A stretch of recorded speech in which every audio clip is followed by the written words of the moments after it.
Uhiame ya zera, ono ya yera, no ewo ko no rogo do ya zera.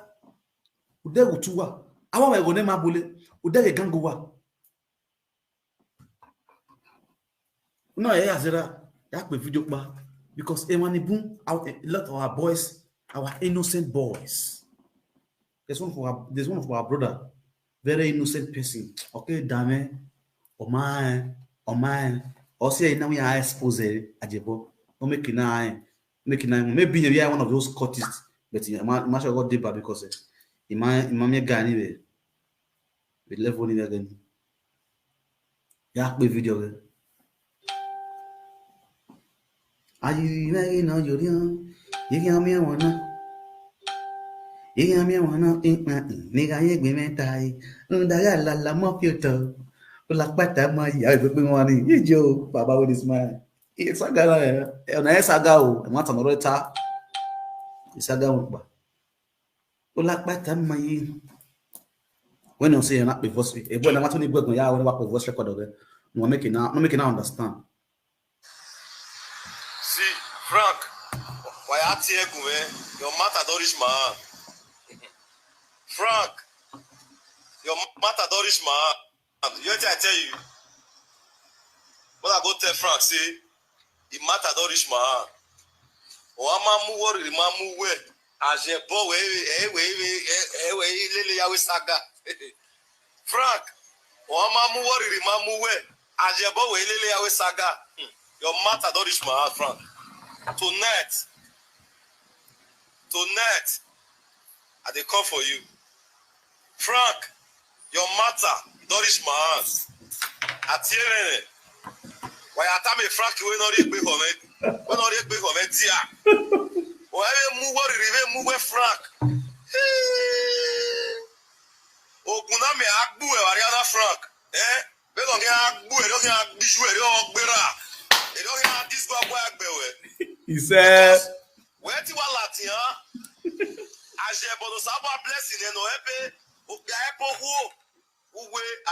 Yo, yeah, go.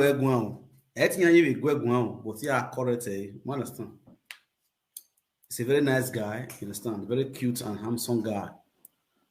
You understand? But it's also fortunate way on my. You understand? On my. If you know my bomber, you understand? If you know my bomber, don't prince or we are to Omaya jebo wajebo no uyubo no yagbo uyubo na uyubo ni yogui so fortunate. Don prince dan yo ale we gui when no see e ma ni yobo me diziga webo. You understand? Imani yinu we na diziga webo. Imani yinu we na moma omani yen we ya be ti koko wa we yinu me na ya wa webo. Hello. Hello, I did live video.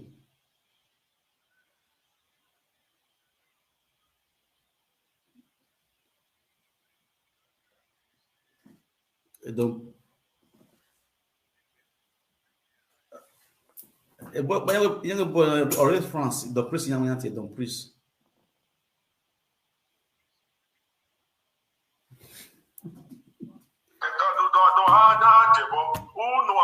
Uno ajebo when you say ajebo, I mean ajebo talele atiti we ma atiti mo la wa Don't priest ma atiti the priest ma ajebo imuna atiti wo ke we ma bege ajebo no ajebo oh I don't you not get any level for Europe what the can ya what na wo no ni wa wo do carry agi what's the man marry single get no one be there okay. Yes. Okay. Okay, Jebore, oh, no matter. Get out there. Go Frank, wait for me. You crazy when I see you pass on as soon as they talk in here. Now, the boy you walk on the fight, you are a bloody civilian. Chairman Baba, you know, now if you want to see, I make me call you. Yes, I mean, you only tell me, guy, don't please. Okay, do you have Facebook? Frank, Okpenukewu Frank, you have been doing for a very long time. The nice one. Okpenukewu. Me that's one. Umo biaro utiebone umo horo utiebone emi ma utiebona. If you do you have a social media utiebone ya for ne Frank. The matter where someone born. The matter where someone born. Oba meji yamu buwe. Frank, when I go call a call for me say the matter don't reach on prison. Frank Victor yeah and a madman. When I go call up now say when I go. When we don't see it, when we know, if you're calling after me, Don Prince, it's unfortunate that Don Prince did not know Ajebo too well. You understand? Majority of guys and women in Europe always see this guy called Ajebo as a very relevant person, a unique person, a honest person, and those are the things those are the way he fraud women in Europe. You understand? Ajebo is a fraudster. You understand? That is how he fraud women and men in Europe and all these young guys too. So because they look up to him like a very relevant person, you understand? But never knew that the kind of clothes Ajebo put on is too inside Ajebo is too dirty. And I'm not exposing outside of Ajebo, I'm exposing inside Ajebo. For those that have brain, you will know that I'm not exposing outside Ajebo. Outside Ajebo is clean, but inside is dirty. You understand? You people are not seeing inward, you are seeing outward. You understand? Like this guy now is so daft and he's a secondary school dropout. You understand? So I will not blame him, neither will I insult him because I am more than him in all ramifications of life because it's not my kind of person. But I just want to correct him on something that he said that Ajebo has been helping people, the poor people, the innocent people, the innocent adults, home and abroad. And so that's what I'm trying to educate him that he should understand the fact that Ajebo was not helping anybody. Rather, Ajebo is using people's sweat to help his family member. You understand what I'm saying? Away in my baby, why you on a covenant on a come event a family Ajebo. Don't please you should understand where I'm heading to. I'm not sagari Ajebo, I am telling Ajebo the reality.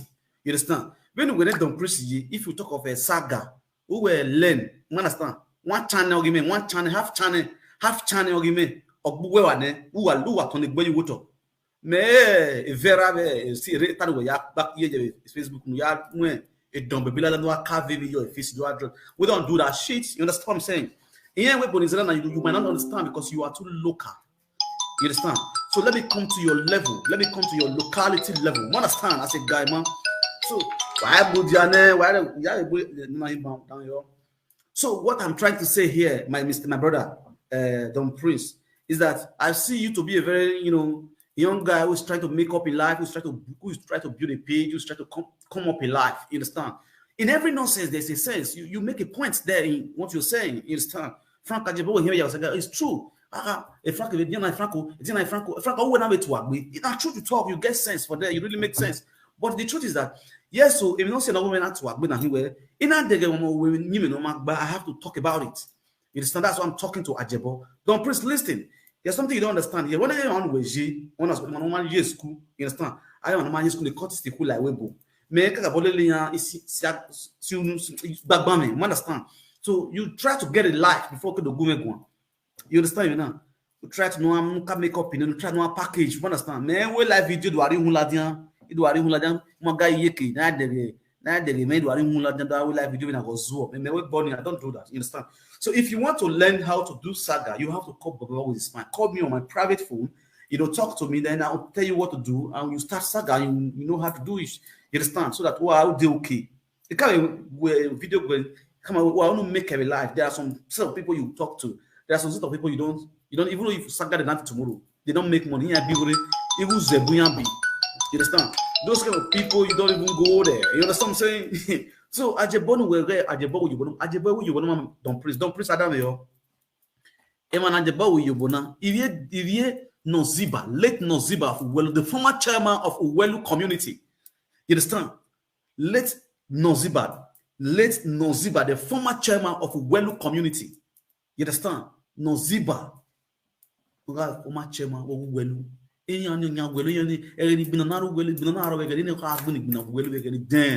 Uwelu stroke a go. You got me boundary power life. Again, I'm in Iguana. Don't please know that yo. On we have been on Ajebo, on no guana. Bini ya gona genere. Bini ya gona they have memory where I go back. They say what block your brain again. Me marry say me 10 years in Europe. I'm going to block my brain. So they say what block your brain in. Oh, remember way. This guy. I didn't get that. Yes, Molina.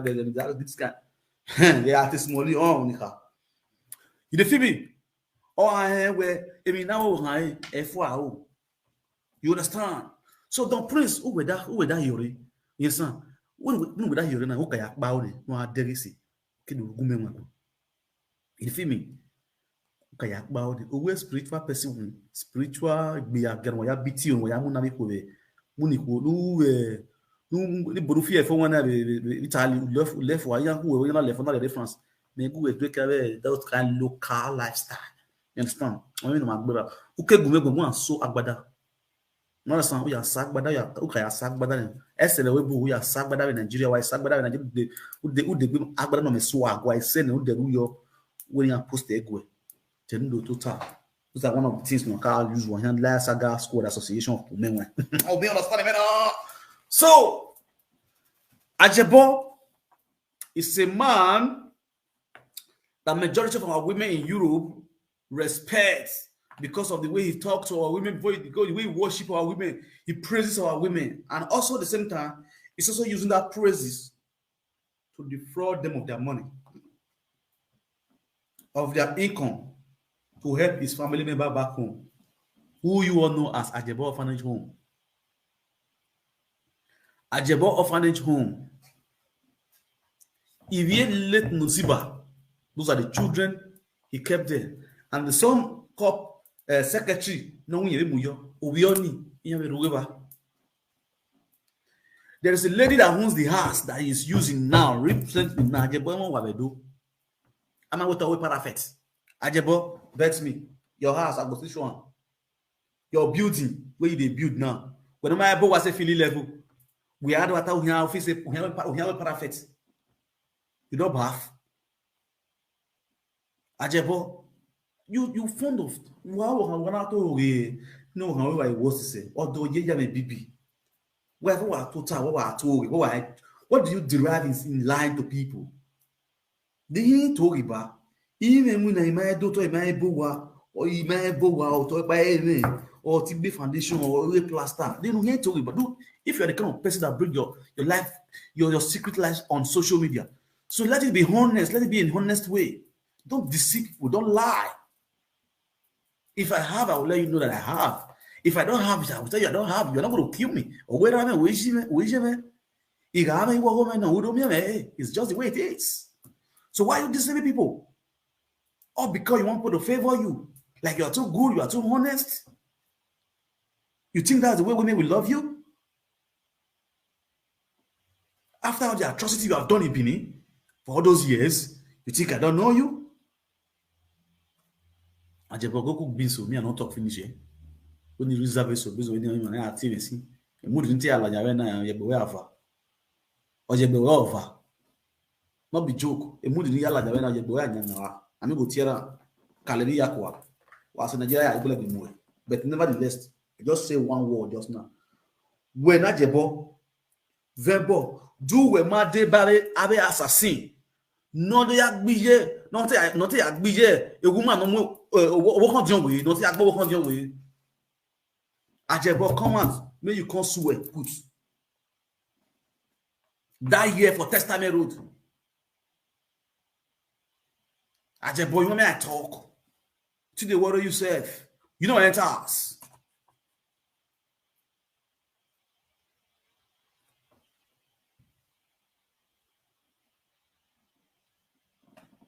Who only to bring run me guan? Ni guan, ni tell ni yala ni I knock everything come out. I bust all the code. If I ni buni yo e bonya are one boom. I was at Ajebo, ambassador Ajebo. When a killer, it more bawe. It more bawe Temata. That was then. That was then. But you do a bit not one.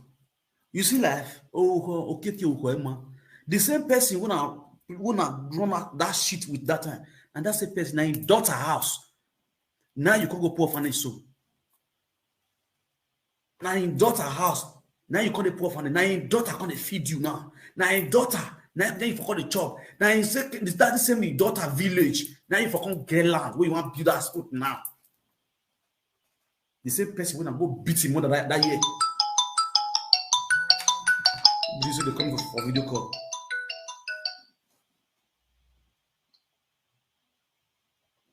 You come for video call, you decide darkness.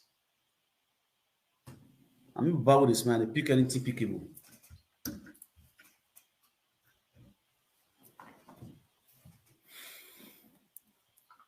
Ajebo, you you are there. Life now, Omuyomure.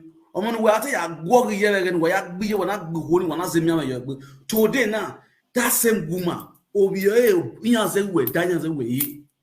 But you will still come on live video, gabu live video attend me. Praise have one year.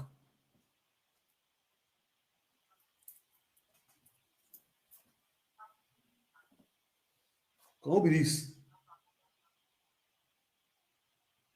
You know how to talk, I'll use a gun kill you. You come for video call, you all decided you know the talk. See this up.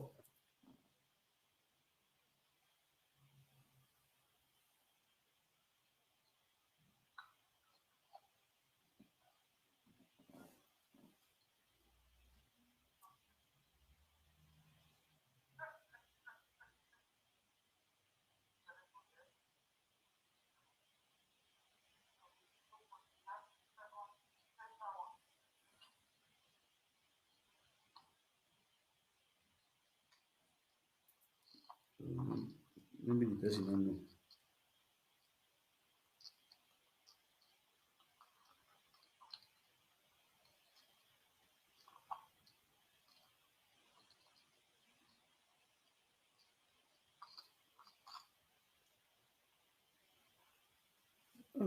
They're in the phone.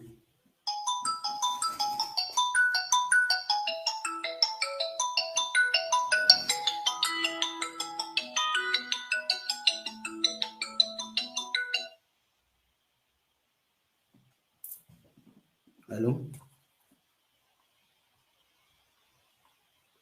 Hello?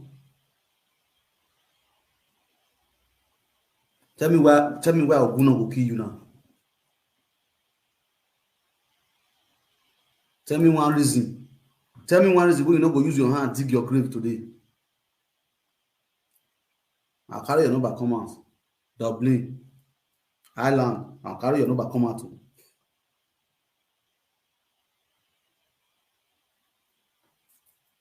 If you're coming for video, I think it's a mistake to come for video. You don't talk. Just coming for video. When you caught it, distracting me and not expose at Ajebo.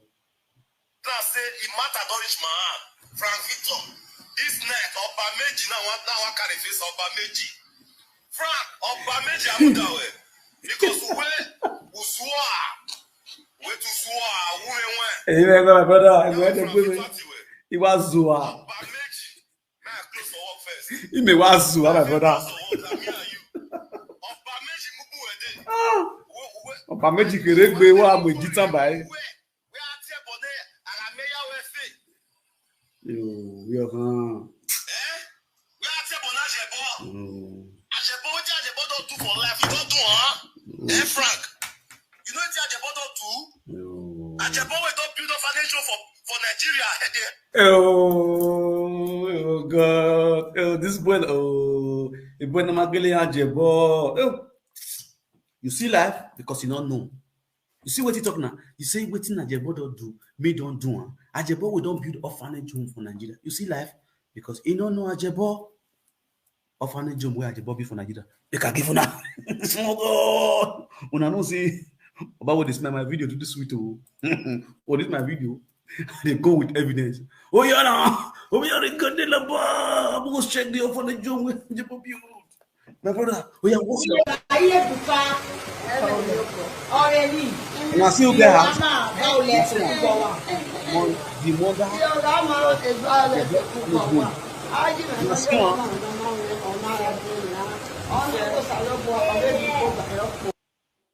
Don't please see the person where get house.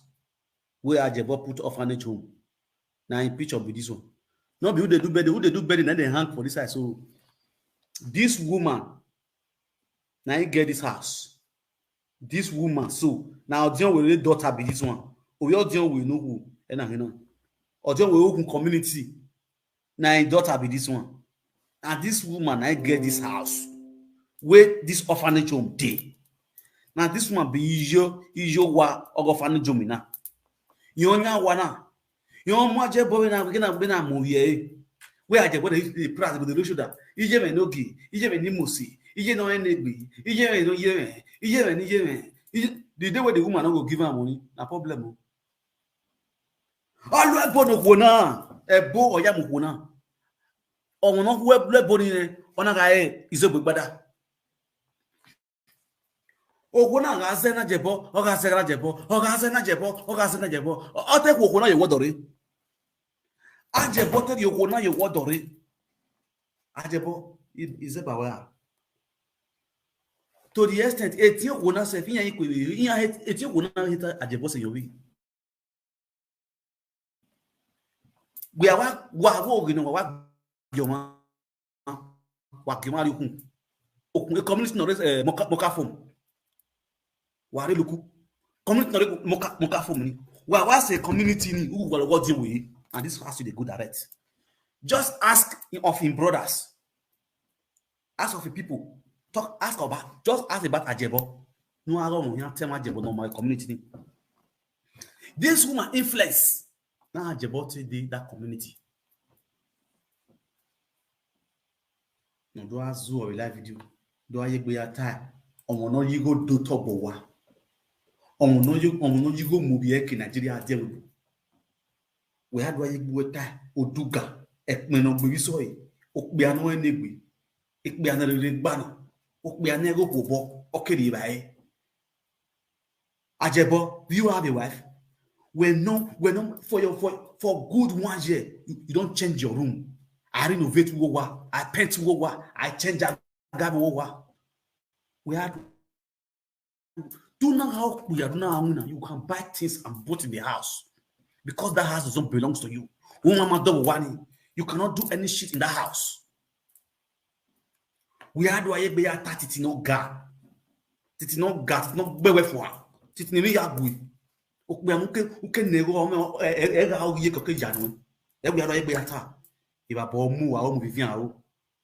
Ati tigi mu egbe gboto nu hu da we ohun atoma o ye do magba.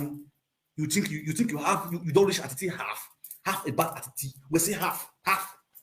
Emi na anya no go atiti. Do when can you imagine? When yeah, ajebo iba bola we are you mad? In things of life we say gratitude.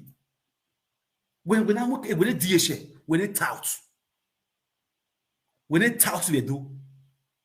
When we look at arrogant boys we do. We do take well adaze. Are you crazy? Can't you just imagine? Can you go out with educated women? So better observe that flocks together. When Vivian is a tout, she's not educated. My year school, I am more idea of Vivian my year school now. They brought her to Europe for greener pastures to rescue the family from poverty. And at the end, what I end there? Okay, the be one flat in Yavetion so far your lele. Yaketi be one flat, be two flats near no mu yeji. Ik be oya that boy a garabu. If Vivian, ik be oya that boy a garabu. Are you stupid? At this secondary school dropout, thing about going live video, we are 10 years. Have you ever seen a degree man, a PhD holder that will come on live video and be ranting on live video? Have you ever seen that?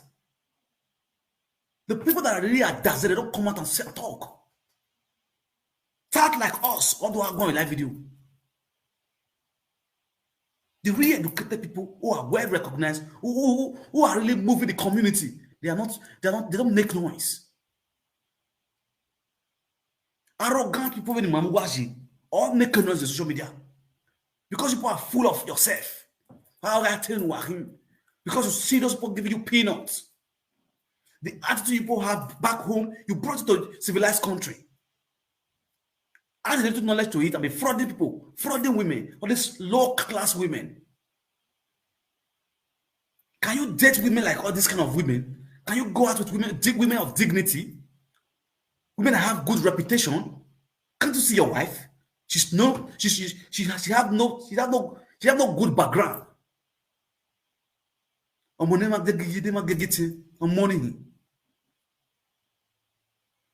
You're coming out to live video. What do I go? What go here? When oblige piano. Tap money send. Tap money send. Tap big again. Tap GPC. A tap where fraud one. Tap is a big fraud. Tap is a big fraud. It's a stupid business with a big fraud. Where they defraud people from their money. Wow, tap GPC. I think when you war, check the people that have been called ambassador of tap. Monica, Enogie, and you. That is why I give by GPC tap ambassador. I'm not ambassador of tap. I'm not an enemy of tap. I'm not an enemy of tap. Check them. The people that don't even have nothing upstairs. Illiterate people. Have you seen where educated people being called an ambassador of social place? Or if I put like have you seen where recognized people be called brand ambassador of tap, brand ambassador of this one, brand ambassador of this one? Have you heard it from anywhere? Have you heard it from anywhere? And low class people, low could drop out illiterate people like Mabuwa. And all this small business in your online. Your ambassador. All this small local, online, small local business. Niaki. Have tap ambassador, tap send money, tap send money ambassador, brand ambassador. Anyway, like Enogie. Congratulations to me. I am now the brand ambassador of tap send money. I check account to go back to I check account to the was but what do carry rubbish those kind of nyama lifestyle without being told, or it will be over here.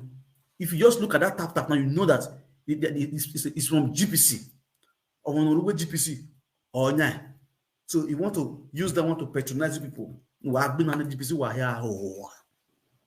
A tap ya bell, tap what tap you. If you want to make money, if you want to send money, go to Western Union.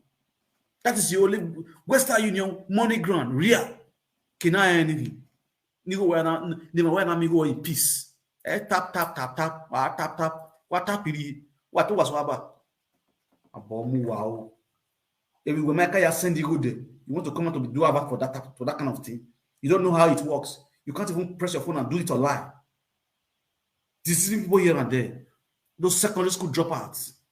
People that have brain, people that have wisdom, would they be fooling themselves with all those kind of stupid online things, online something? GPC tap. We have the lads and what it no enemy. Okay, no enemy. We are not that is also you go you can immunity. When you move where to go who are so like no ya when you move who you we are not set who go ya you can immunity. How many Benin men can do that in the as far as this Europe is concerned? How many Edo men will pay 20,000 euro for their wife, madam, to remove their wife from roadwork? How many? Point hell at them. Only that one, that man has breaking big record here in Europe as a presenter. Even when he went you, no why are what here? What do I do live video? But bomu no view ya what your eyelashes. If to say that is the way people fix eyelash, may I like eyelash. I could not hear a woman that fix eyelash. eyelash, you know, eyelash. Now eyelash, your wife face, I've been an eyelash. Also, I just want to wa bomu wa no wa bera biju wa bun done. Odola jawe only not here bonne secretary ba only not here bonne secretary ba who is secretary ba help secretary ba the bath who help wa na mani be bribe who done wa not give so say to the money there when you see person they misbehave person they chop bribe they oppress the less privileged. There's somebody they talk about and they can't only not here bonne secretary ba whether you do me I like doni come on squad when you do one. A killer, Captain. We all know you to be a killer. This woman, you join the people that wants to kill this woman that day. You want to pretend as if maybe you're too good. That's your work. If I reach Benin, send your squad when they come kill me. We know now. And then here, disgrace wire. We know all of them. We know what people are capable. We know the talks that people are moving out. I will continue to expose you guys.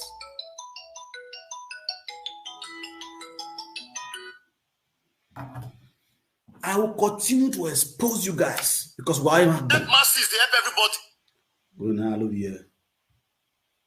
I promote on you. Only do you own.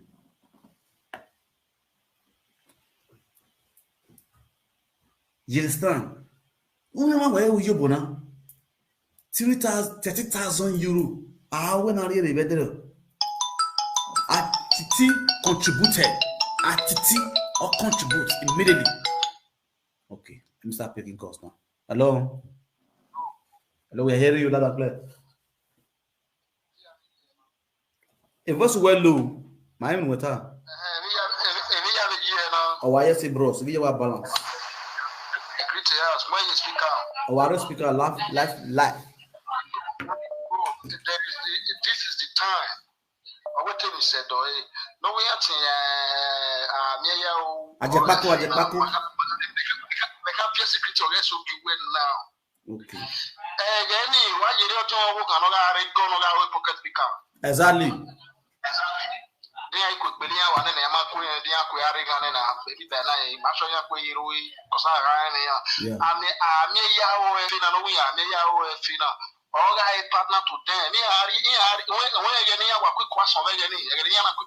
Yes.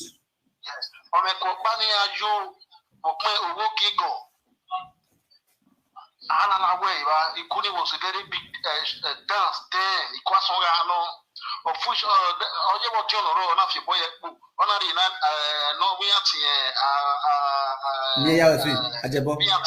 Ajebo. Yes.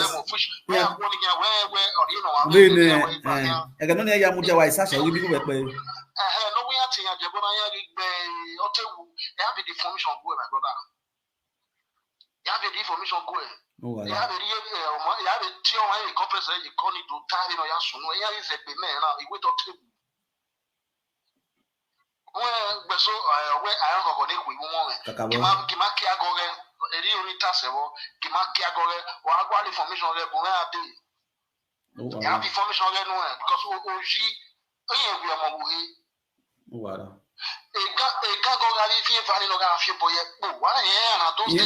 Yeah, those twins guys, they can yeah for four. Yeah. Was a part to them. Yeah, why so you beginning? Yeah, they ran the fianebo. Yeah, why the croissant. You could you ring grow to your hang around the near. I know him very well. Understand my brother, so carry on. My Oh, wow.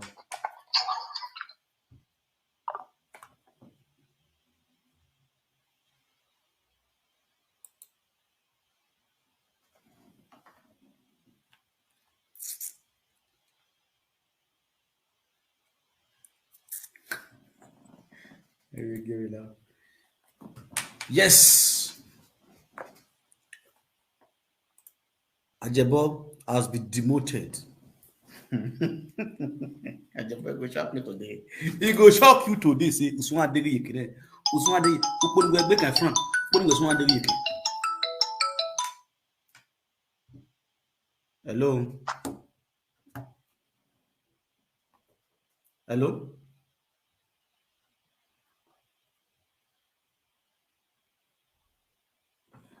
Igbe aga call even.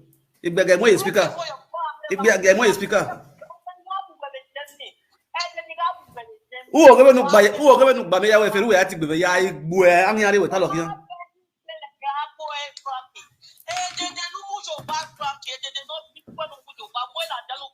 Ya not that for we not gbiju e, ya not that for we not gbiju e. O that for you go ya gbiju e wo ma ozuo.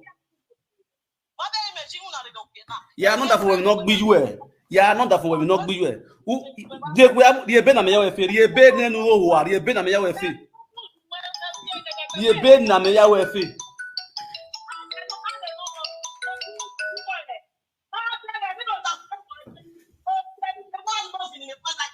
The Ebena me ya we got love very Ebena. We got love very Ebena.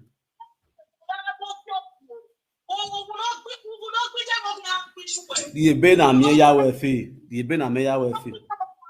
Iju ale mi gwa. Iju e o yan ale mi gwa. E to kan we gbe o. But iju ale mi gwa. Oda fun wo gbiju e, oda fun wo gbiju e. Oda fun wo yu ko gbiju e wo wa. After 3 days wa ke ya mi, oda fun wo gbiju e. Oda fun we killer no yan gbiju e. Ya we to yo oye boya wo wa o. E na we ya gbon no ya mi tama we na.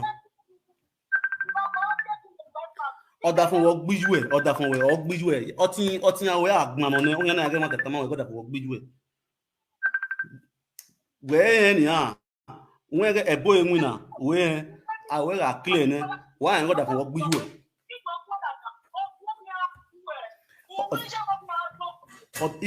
Iju ma ti egba me ya we fi no gbe.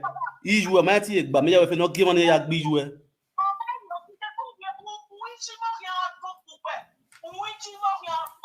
Ya no that for we no iju e, ya no that for no we ozo. Imo to ne bo dem nu no se fi ka mo da for no we dobe. Ka mo da for no fi moto weri e. Ka mo da for no fi moto weri e, ya be bega social media. Ka mo da for we na get beg. Come on, that for when they get beg. Come on, that for when they get beg. Come on, that for when they get beg. You will be a guy. If we are gambling, goes moon. Who are we going to go? We need water. We need water. Poto. We need water. A poto.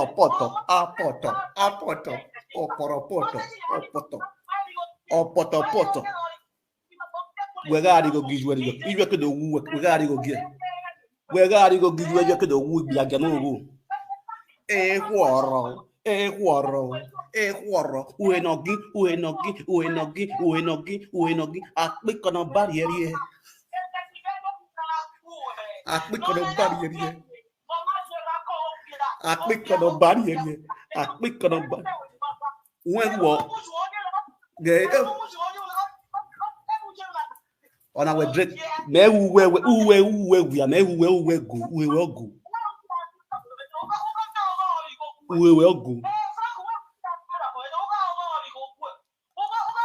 Or therefore, we all body odor. Osma snasha.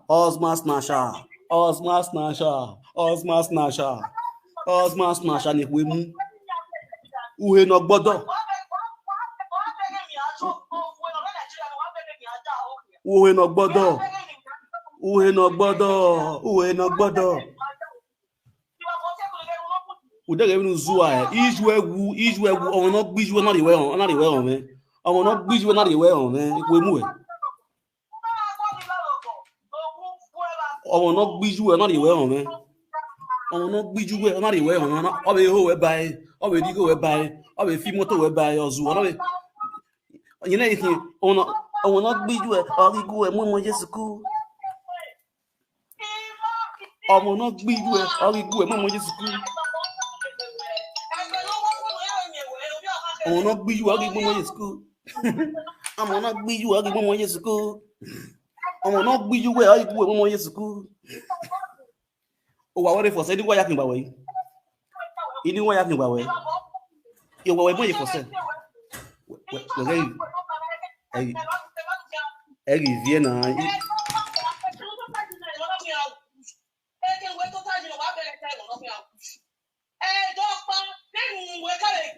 Lari, inigo yaki wawe.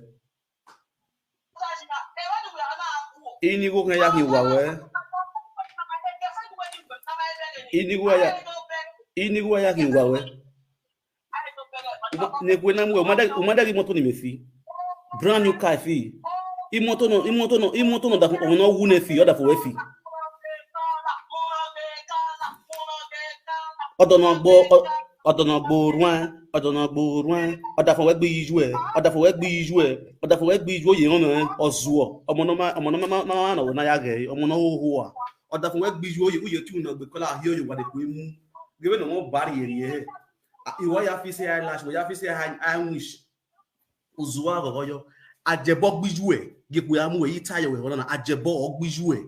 Du ma hen ozuo. Ajebo le killer. Ajebo gbiju e. Ge imoto ni melu, emoto no go de no ma ni melu we Nigeria me ki ade we go. Abi ye won. Moto no go de no ma yo wa kama jebo no di moto no e. Na opsi moto no imoto yimi wa mu moto yimi. Imoto no yimi fine all the bodem no e. Imoto no yimi fine ajebo ri fi wa go wa gbe aga no benu yu he gbegbe aga se go wa no bo. Benu yu he gbegbe aga se for many years. You ya with 30,000 euro money madam. Uye gun we ni kworo. We no ya with 30,000 euro we yere ba bo la we gbe. Then ajebo na ho obi edo. Ekino da fun we yi wa ye ni gba bere. Atito oni agwa fi wa oda fun we no wa gun. Wa bo mura bijua wa bere wa bijua. Era bijua yu hun yan se fa ni ju ele mi bu wa no le mi bu wa na wa o wa. Ijwe ne kwe mu ijwe ma le mi biwa. Ijwe ma le mi biwa no le mi biwa na. Ijwe ma le mi biwa. Auje o auje. Apiki ijwe bo lo kwa ama mi no ro iyo o auje. Piki ijwe bo lo kwa e Vivian wa o no wa na kwe mu otun no le na wa ma kigegbe. Imoto le bo den we for many years bi mu nupo. Am ya we fi I dey drive. I want to drive 30 kilometers. With motor no be agade no be no hawo bo kan we e bo no wo kan we mu we nu wo wala be kan we e ka lo nya wo wa zo ekiti dobi e be kan o me mi ro pa ita ri mo lu we wa oda fun we mo lu wa social media na wa bu wa oda fun we wa for where I hold. Why what you wa watch it really wa call nya da for na. Kama we no vie gbe. Yan mi e post ni amu nene. Hello. What down yo? What up be? Or speaker. Okay, but I am.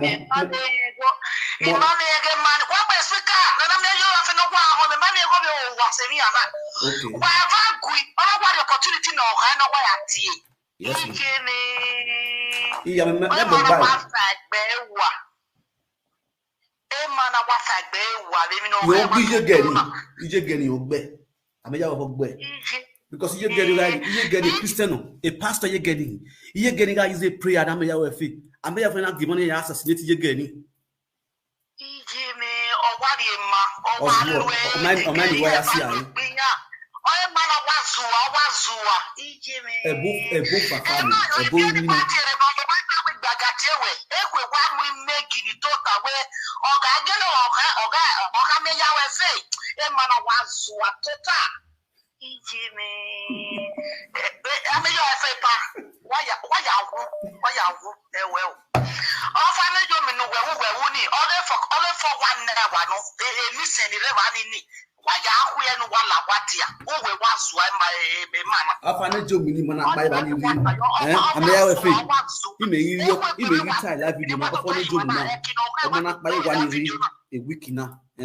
Imi saga ma ya no concern of family jomini. Opale de mana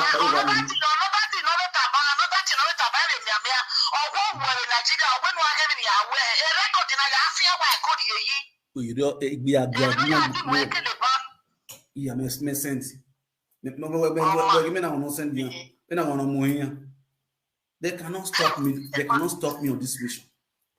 You understand? Yeah, stop me. You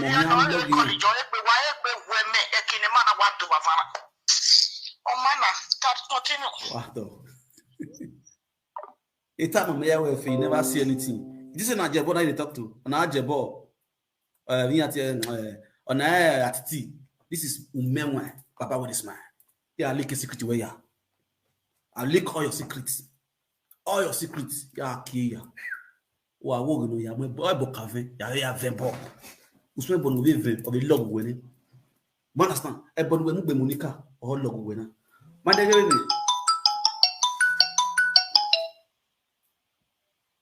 Hello. Hello. Hello. Padomo. You are in Talada or what speaker? Yes.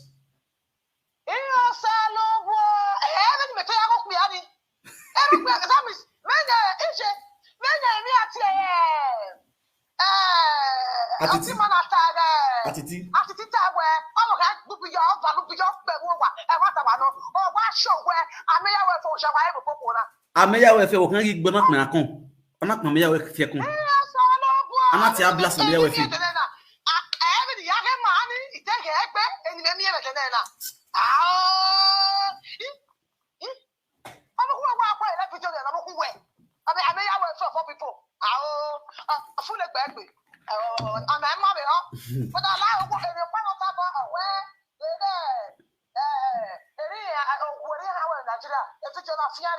we rock but forget that mama. Hello. What up, boy? What is speaker? My carry at where the Red life. Okay. Yeah, go. Wallahi mo speaker ile.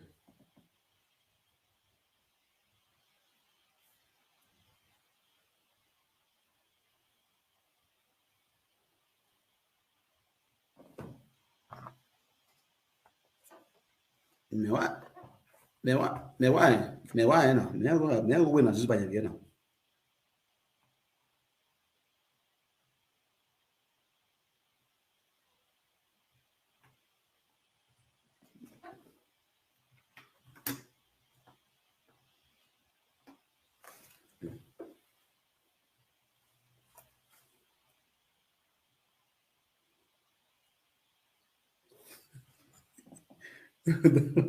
Where's it? What's up?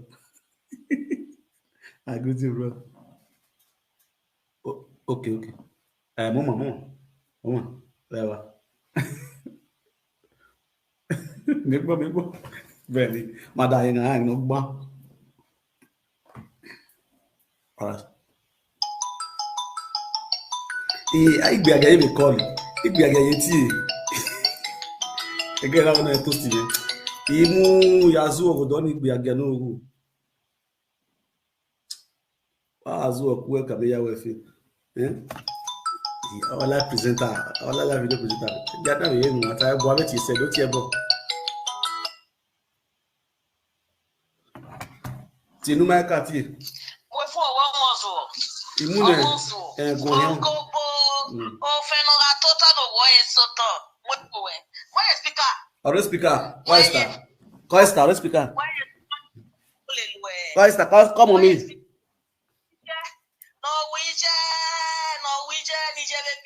Norwegian,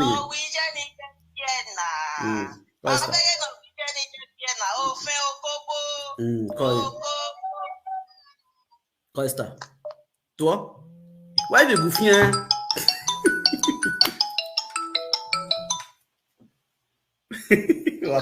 What's up, bros? I greet you.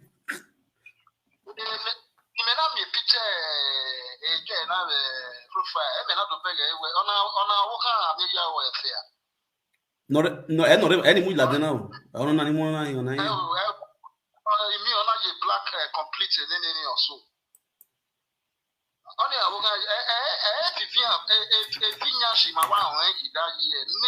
Never be a ganata. We have more money. We have more money. We finish somewhere here. Papa near my way. Papa near my way. Finish she Matiana. Vinhas. Ah, pura.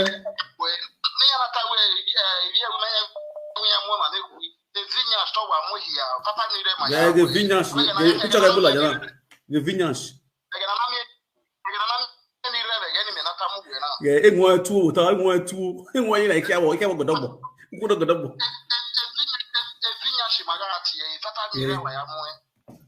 Yeah. Vinhas. Vinhas, call it. You go dinner. You go vinhas. Vinhas or when you can Papa near my young way. The man will a vinhas or moon. Ah, no. I asked son. I asked with the web dasher.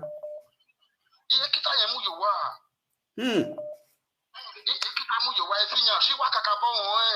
It's a family my way now. Ah, Kure. Umenmwan you work one of my son or go now. Because when I vinhas. Never not without the carry black in one way. I forgot to my way. My see broken any my yard, you family then or egg. Chai. We are going to work on free. You want to go go? Ah, Kure. That means you are like a man or you are like a man, you will work it.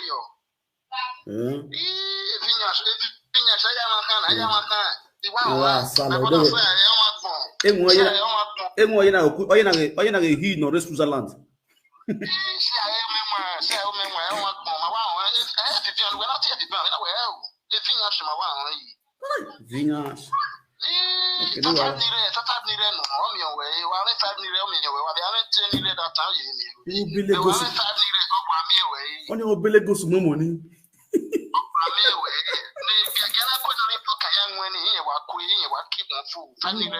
Oh, look, but Joshua.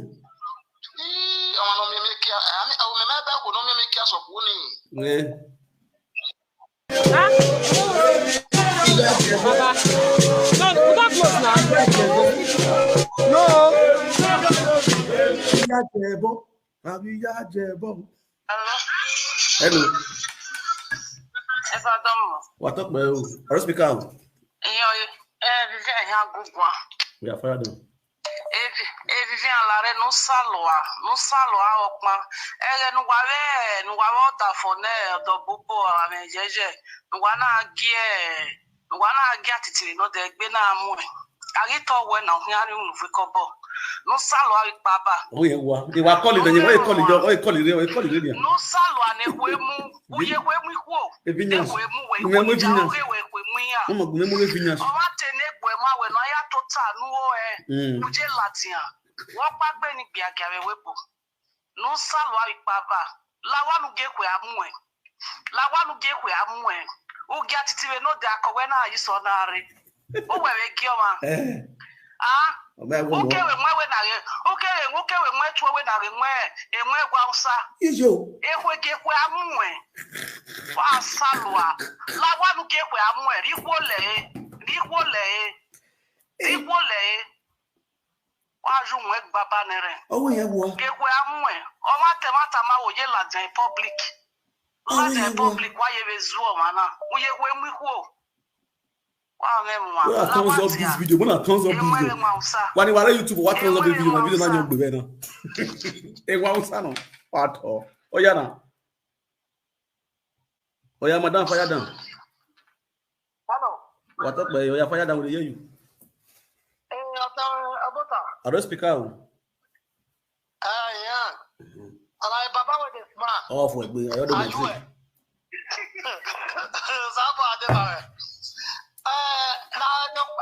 me pa kan wa ta la o. Ni ayi mi awe. Yeah. Wa face lady na kekebe awai. Who are facing no concern no like this video we show now make sense like what money you want. So what facing because they have me one. So when you have to problem, one at time. Okay. Now anywhere I'll come. Thank you. Oh yeah, gamuge, ogi gbiaga na gamuge gbiaga. Igbiaga bokian. Igbiaga bokian. Gbiaga bokian. Gbiaga no se ri aye na ni go. Vibutu ri aye na. Vibutu ri aye.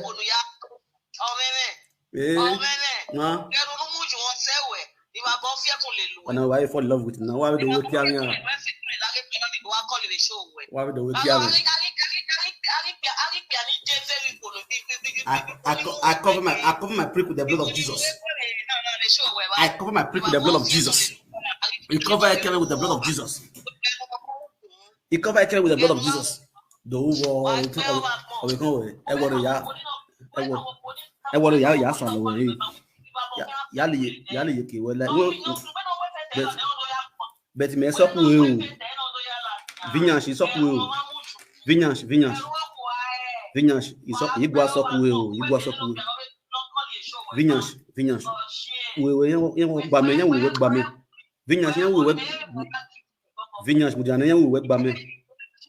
Mudiana ni yan we gba me mata no. Vinyansh yan we gba me. Vinyansh magona they will tell me na like they will tell me na like bo. Ya salo we. Vinyansh they will tell me na salo we. They will tell me na salo we na yan we 50 cents. Yan we 50 cents ya. Yan we 50 cents ya salo we. Yan we ya ba me we what ego chimo ego chimo.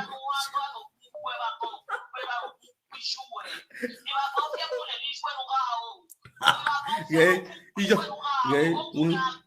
me table ni you ma no me but you da phone ya we. Yeah. You da phone mo ya say we da phone na we okay. You da phone ya we you da phone. Yeah.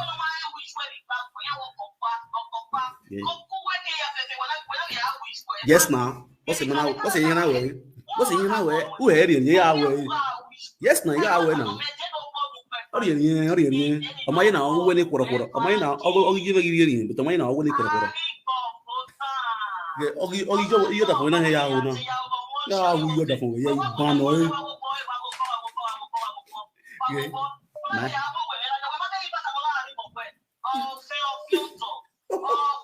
you woman was washing about ya big woman.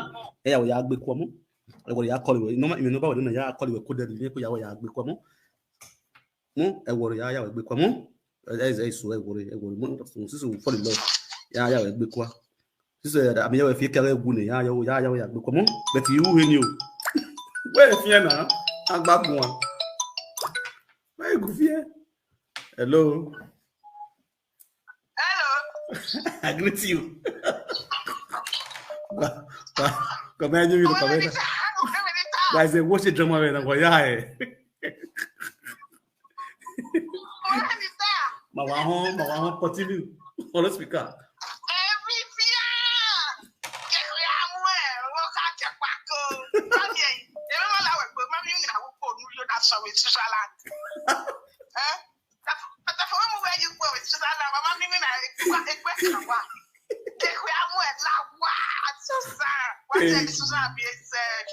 Vivian, Viboot.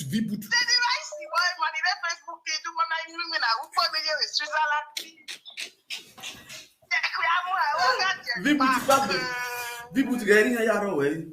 Ijo.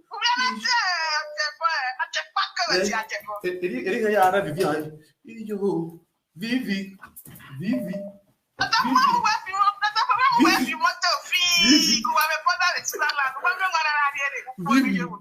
You da phone me I can't ban you da phone I don't. Yeah, bully the phone. Yeah, you are the other phone. You are the ego. You are the phone. Yeah, you finish the other phone. You ajebo. You finish the ajebo. Yeah, you are the ajebo. You are the other phone. People. Oh,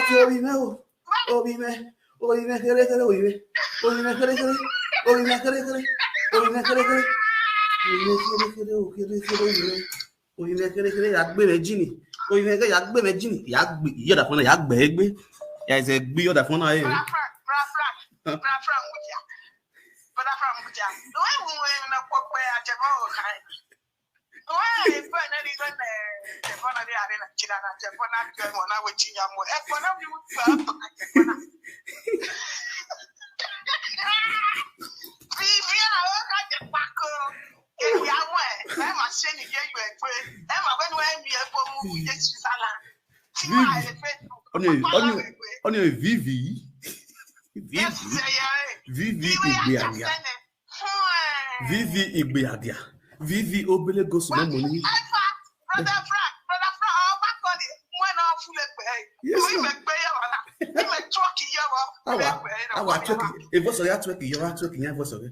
Vivi.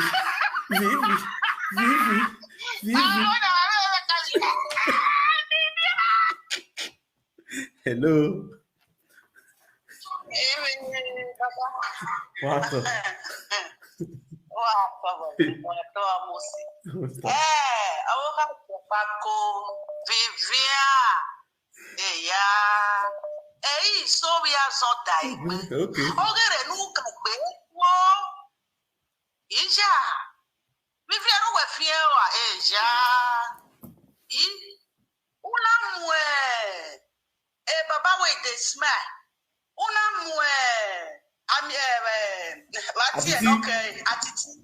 Una mwatitire wa wada for wana zaza me no kokoza niku.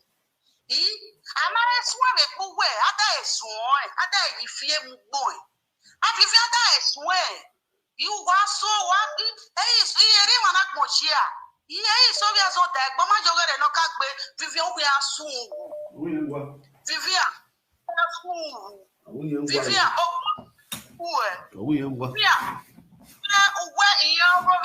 Baba with the smile. Who address who I wear anything. Vivian, woman, I get it up as I have a son. Vivian, who work at Jebako, and who wire tea. Woman, I wear Ugaria, who you're at the Nomet Towers, who are loose, and no wow Yahweh. Who are net and I come my quick. Justice, I mean, Vivian, if no wow Yahweh. What it is, who walk or Ilie, who walk on attack my FFF, or can talk with Vivian. If we are not wish you well. We are not wish where you baby, or wish where you baby, give me when I can so cover. Very useless girl. If we move with Vivian, was soon. Vivian Mutia, when I am calling your life, a Baba with the smile. Why you were going? Why you were going? Was soon Vivian, was soon where the Neveroa. Was soon.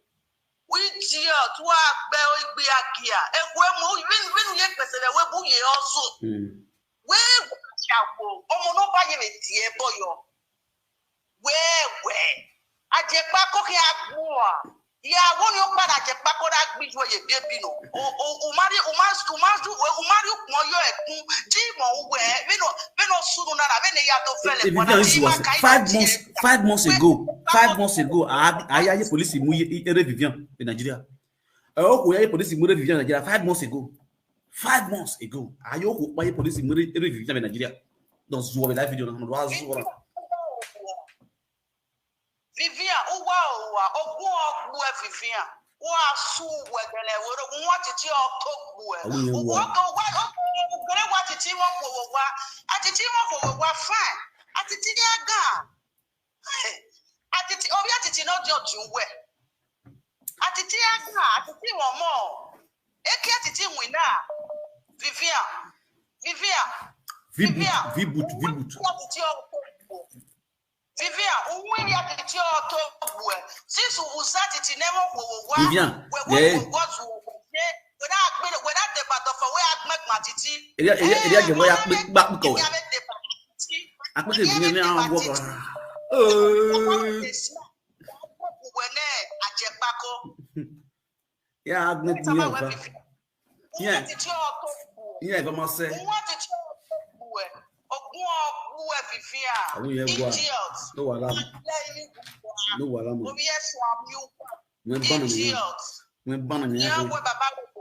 Let's see. Please thumbs up this video. Thumbs up this video. Vivi, 5 months ago, tell us the truth. 5 months ago, because of Unyinewe. The same your character make your mother to lost alive. The same you.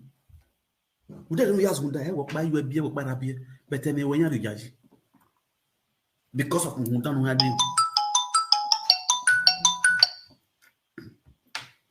Hello. Hello. Moi, speaker. Our speaker, that's my time. Take college. I understand. Yes. Ajebo when we hear we know things stadium. No Yes, now you're in a stadium road. Yes. Yeah, if you boss. Yeah, if you roll, go my if you only work back cool.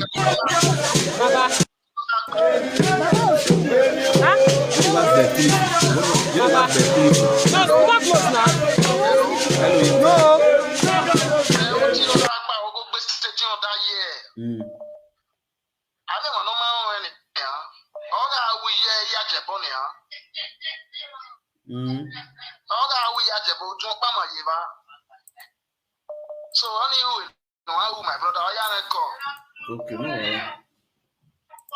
Tell me what verb before. Not verb or therefore. Hello? I greet you. Hello. More speaker.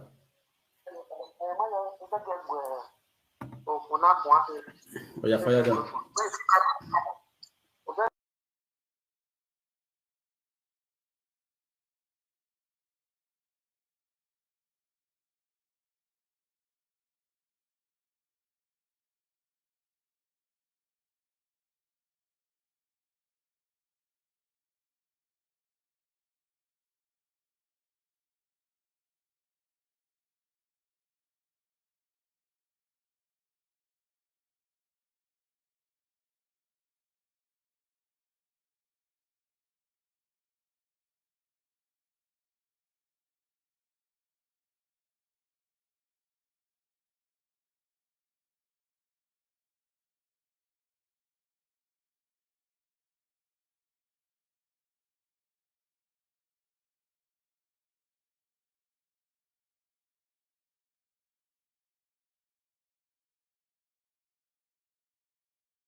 All right, no problem. Let me try here.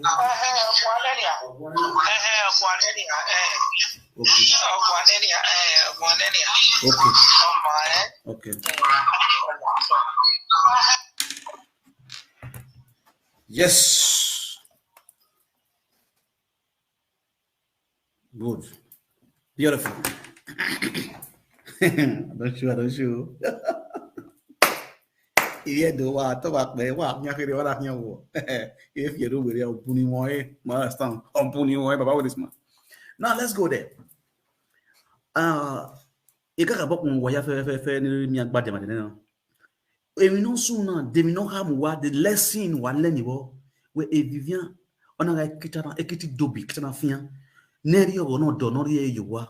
We are we e mi paro na ye bo no ba wa. If paro no ye bo no last sota wa ye bo moku e na wo ni ya gba no almost ofin amedi ita we ye na ni manyina e mi bo asunu hu da we abi ko ya na de yiri e ya agagia e bo gie so bo gie na izo gbeda wo na jebo no ya do Vivian oh clear wo Vivian let us hello gumagon the new generational prophet attitude. The great man. The great man. Vivian, Rami Yawefe, Ajepako. Here you have to turn up, baby. Here what they know. Here, in my that way. In my that way. If Vivian, it be a Jano. No matter the power, yeah. If you're not good, why you're not getting war. Oh, when I go make one live video. But when I'm going to Canada, I go make one ajebo. No ajepako owo funule yi ipigogo yo igogo ku we la jana gbon pa we ne owo funule yi e me pigogo yi no la ofela we ajebo wa opolu gbe kan we what's ajebo ayi ni me ipa damo we gbagbe sajebo we polo sajebo gbe no ya le la jebo gbagbo ni awa ti wa gbajebo la igbe tonu la oto me mo ti gbajebo agbe ya de genu yagbe iyo ni yegbe gba fa ne ikedi yege nu wala ikedi yegbe gba fa ne me ma gbe kere da de video ni ewe me alala ti kere da de opo no bi ani me no me ra mo ebo gbe ajebo na igajo ebo ni ku ejo wa eniyan na kemi okuno we mi danu bia no bia na o tie bo no we na kemi sisa jebo wo ko de ya o ko de no ka tie na yin ya ka ba jebo we gbe so yi ko fe no Vivian ki go re we ma hon we ma ya we give we one news now ajebo is no longer a patron or a meeting no nya mo it's not that patron. It's demoted from that patron. It's not qualified to be a patron.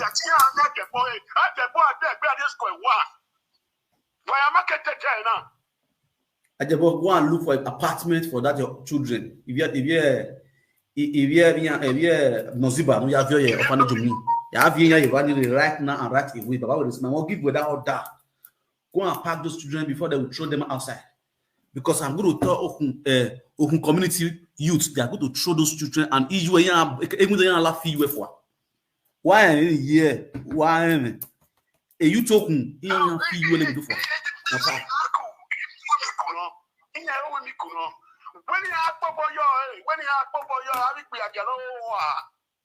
Why you can have the fear gas or if you everything gas or if you puna, all the gas or if you go. Wow, you might even. When the me Japan, he will tell when it's up, boy. I Africa, you know, because he may allow the video record that day. Yeah, we Papa they see and when no one buy with no, I agree with you at all. Okay. I must greet you. Vivi, well, I cover with the blood of Jesus. Where? Hello. What up, man? You are up, but I just do my drink. Okay, sir. and Wauna, when they call it was the Emawa Center, also when in Lao. You may understand, they will not walk here, the shop the mambo going to Piano, Kakabe, my brother Live will have the women here now because so okay, Aramia or a fee. You very nice woman, very nice person. A woman, family of Tewa Malkewawe. The Vivian Yati and I shot a no, the Kakabe will be right. Slow color, the number one, I go by your mobile Nico. I guess Artillery Junction. Amigo. Artillery Junction. Yes. I know Artillery Junction. Recently, last 2 years or last year, early last year. The politician no. So, Winya,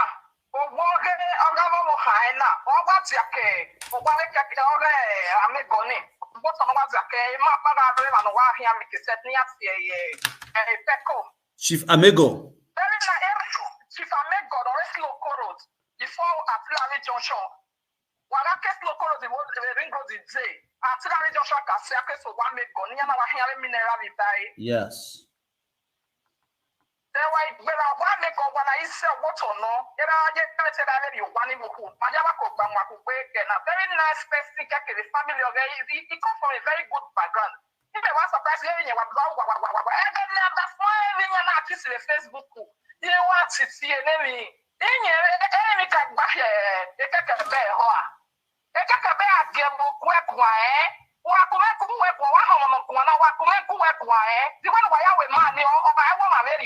Keke bell in here. You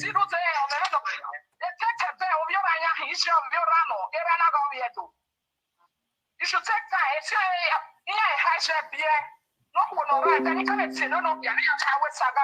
The live video, you have to last one. You have to come back with a man. I'm at to settle in your vision. I'm not feeling that winner.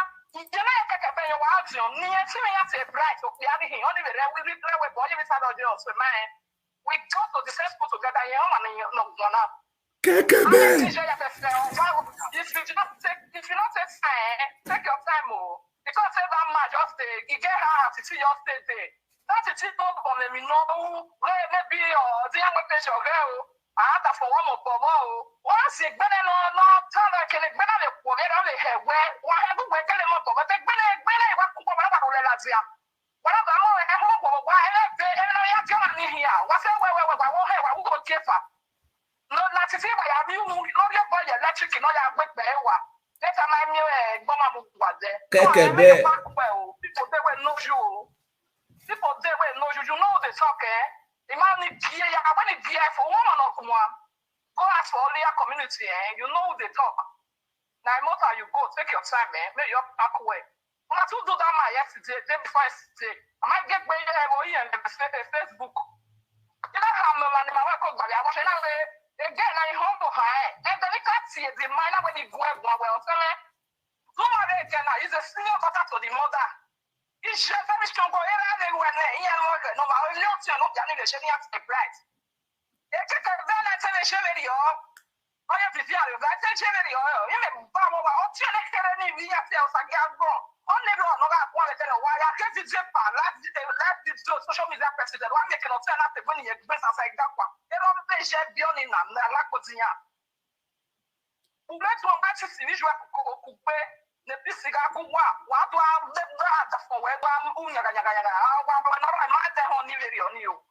only me one on so only killer no me one so what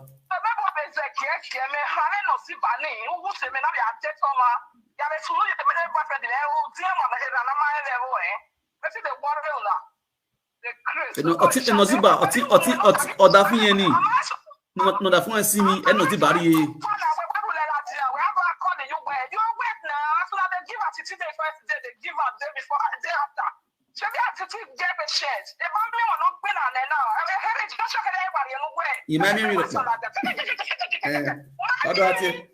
we know we do it. That's story. Yeah, saga. But the saga. Tama wala.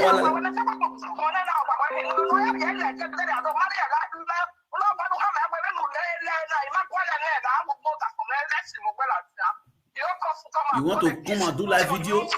Ready for saga? Kekebe, you be ready to kekebe because this time around you're going to back keke na pe.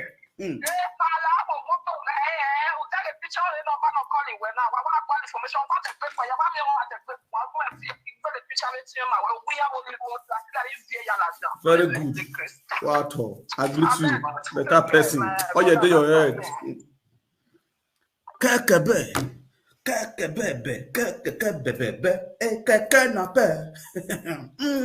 Let's go there. Mama saga. And most of the room, and when the time I come for saga, kekebe, unya ni teke na pe.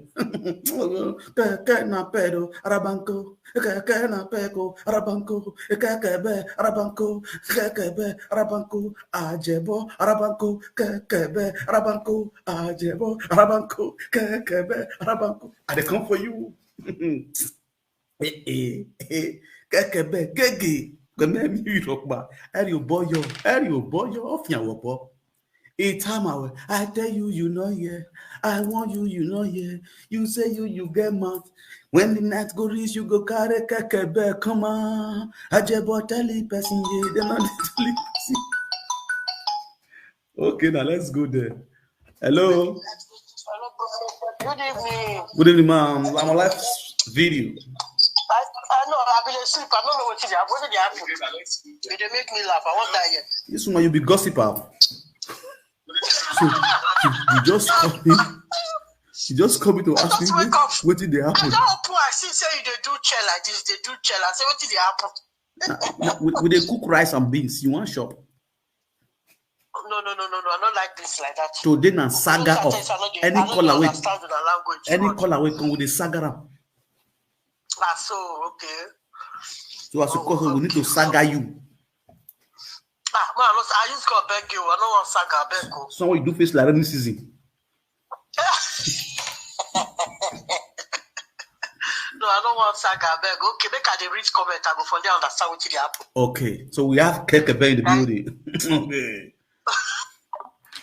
Kekebe in the building. Kekebe calling and calling. Kekebe calling. E voici we ogeya gbeko. E voici gbe agia. Ogeya gbeko. E de ga mu e di we like corner. Is one color way. He got color way. Wa ho wa kunoro wozu. We don't give it wa me ya of zuwa. You see the reason why a lot of women will not respect Benin men? This is a married woman who is speaking. A Benin traditional married woman. This is a man who will come out on live video and say, I am a man. This is my wife. I am a married man. Now that same Obukawe is the one talking atrocity out of her mouth. Where are we going to? If you do, what will we do? Ajebo bohu we you do. Wa bo wa you wote do ni. Nu womanati no keke ya tawonu. Kekebe, kekebe obiora. Umuye wa gbede. O ge nyawe. Temi here yo mu tebo ge yo egbi. O yo ge gbo yo wa. Wa riba. Uze no se ne bonu wana wina, wana wona na se. If not see any bone one out, then I say, Ure live video, wa kisi. Or the other one unwe, we live video. Wa kiss wa one way. Wa we traditional man. You are a traditional man. I dazzle my CSC. Before you talk to me, go and get a passport. Go and get a document. Go and get a wife. Do you think you have a wife? My brother, you have a wolf. You don't have a wife. That woman that called here, that woman that was calling and was ranting, that is a wolf. On your who? Oku, Ajebo, sit down and take some wisdoms. Oku, Oga Kolibai Kekebe. Kekebe, Oku no, Ohu. Umuyuwa. Would I not say? It was so big agya sinang. Ashawo your word, it is so you. I go to as a immigrant. I also soon that will when I walk when in Me a ye corner, or ye day up. You know what's one because it may walk on the water. Yeah, go like because you're going away with the fashion. More body now. Oh, now, no, be cool. You walk on the water. Elderly, a kekebe, where my hunger with the forbidden for the water. Hello. Hello. Agree to this speaker. Good evening. Good evening. Not they follow ajebo. They don't. You know, say ajebo mat. They say nah to do mat 20. They watch to every day. You know they see the mat. And they see the lips. You know they say if they talk as a sweet, they come out for the two sides. When they link to do. That the wife now break it. They now shower. You don't tire for life. Now break it day. Because if ajebo not lead that woman to do, ajebo cannot eat for that house. He cannot eat for that house. He don't take when I know ajebo. That's why I not they watch. I not they look at because now baby person. Jesus. Now baby person. Where did he for stand? They will put ajebo for there. Ajebo wife, where be say small to the bones of Bobiris in the gal of the Gambia, don't finalize and finish. That one a person. You not see ajebo. That one a human being. That one not. I don't put the kind that one John made for Bini. That one a human being. Don't be smart, you know. When they watch to do it, Marty, body of the follower, Marty, they smell follower. They lick to do, they wash to do like who they wash plates. That one a person. Vivian never see. He just they cry, they come. Where they wear pampers. Yeah. Now it's just in the bin. Vivian never see. Papa, now he will keep Vivian. No, here. Now God will punish Vivian. If Vivian they cause, now he head they cause, now your husband now they cause. Your husband snatch her. Now God will punish her. Asha will. Don't mind them. Continue for your saga. You will saga there. So they now 365 years old. They saga there. They will pack to their village. That body motor where that they drive. Bye. Okay, ciao. Thank you, man.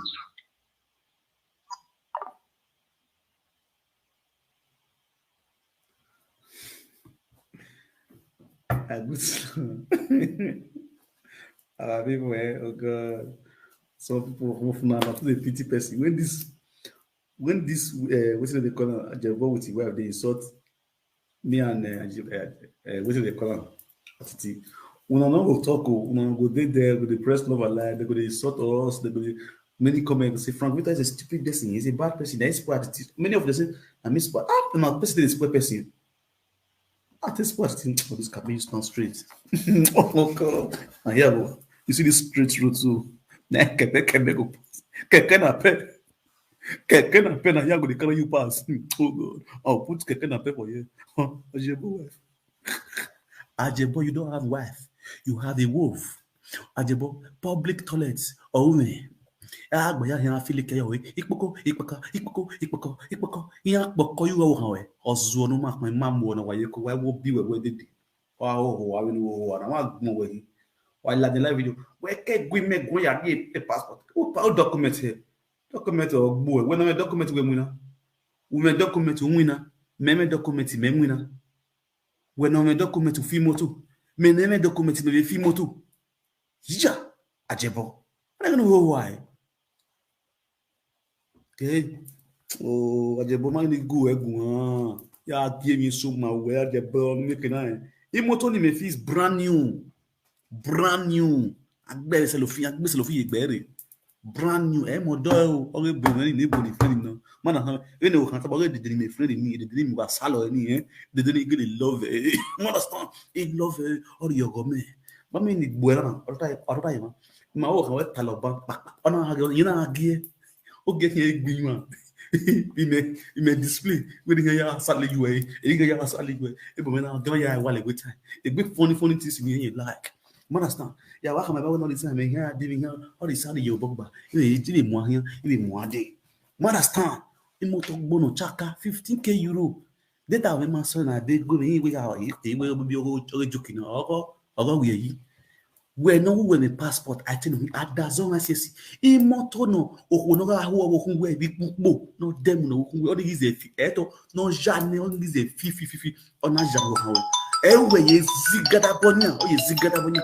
Geku ya mu. Geku ya mu. Hello. Wato.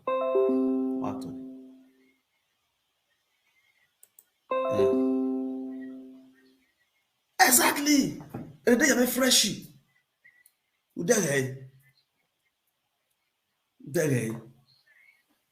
Oh, well, see, you know, I'm na speaker, I'm speaker. I'm a speaker. I'm a Umenmwan. You went in time of Vivian. Where Umenmwan, or the they were no fresh Umenmwan. Okay. Umenmwan is singlet. We're not there. We were talking, it like no right. Oh, yeah, where the day Umenmwan.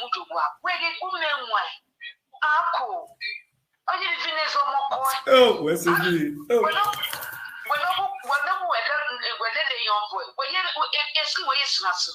Okay.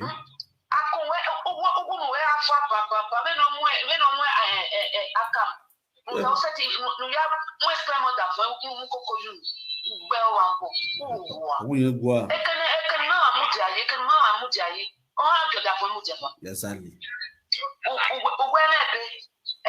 Fresh.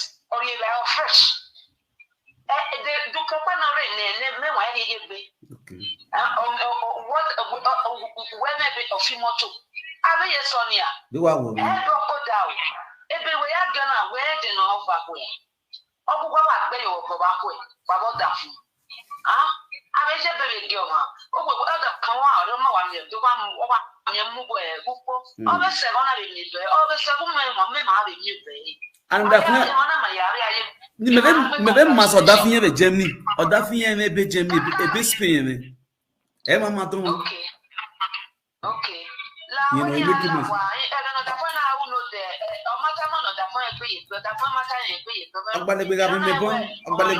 Where Osvice bitte.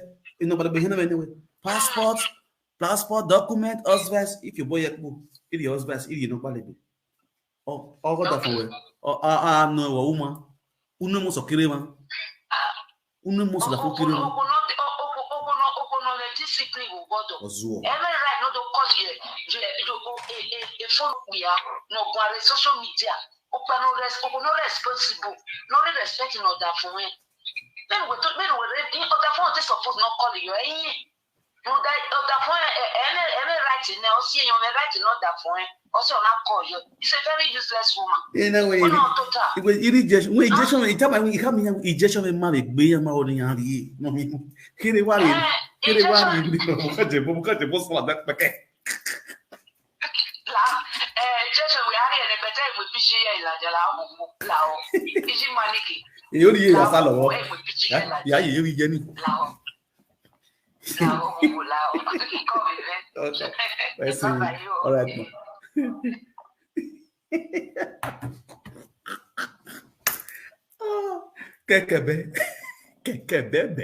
Keke na pe. Gini danu ya honi. Iyi yo na de mu Vivian egbe o si mu nupo ni. Oni eni mu nupo ni Vivian mu Monica egbe. O ya ozo. Den ni danu wa won egbo. Keke bebe, keke na pepe. The time we ala live video. Igbegbon si gbon. So kuma o wa so an live video. Abola ya na Monica. Ni ari je Monica ye hun de ona ina wo lo gbon ri si. Men no baba we smile. Ijeje me ma be gbe. Ya ari enu who do door. You can't understand.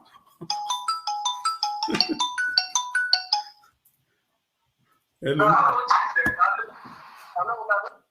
Hello. Hello, my brother. I did with this. Hello. Oh, I am ta. Hey, my brother. Good evening. Good evening, bros. Oh yeah, fire down. But Kedi. My friend, I call me just now. You see that woman where they call Vivian? He just want to say he get wife for us. Make he go check the bottom left side. He go see one how they call them recognition mark for a bottom for bet mark. The backside. Slash mark. The black. Now the recognition mark where they follow picking come. If the husband thinks say another man not the fucking wife, make go check and go see for a wife for turn back house for them. That woman a criminal. That woman a criminal. I for Napoli. For Napoli. I don't sleep with her before. He took my money. I know her well. Now my friend, he called me up now and said, see the woman, they talk her for live video. Now make me call you. You're not responsible. You're not responsible. Now criminal. Now make me call you, my brother. Oh, voila. So don't first tip your money. Sir, you see life? Today, here, madam, here, for Napoli. Oh, I won't go to some of our. I'm not so you, I'm bet mark a water a kibby. Near a walk with you are. We can have you on it. Here, have you on it. Yeah, lying, I don't know who had with all business.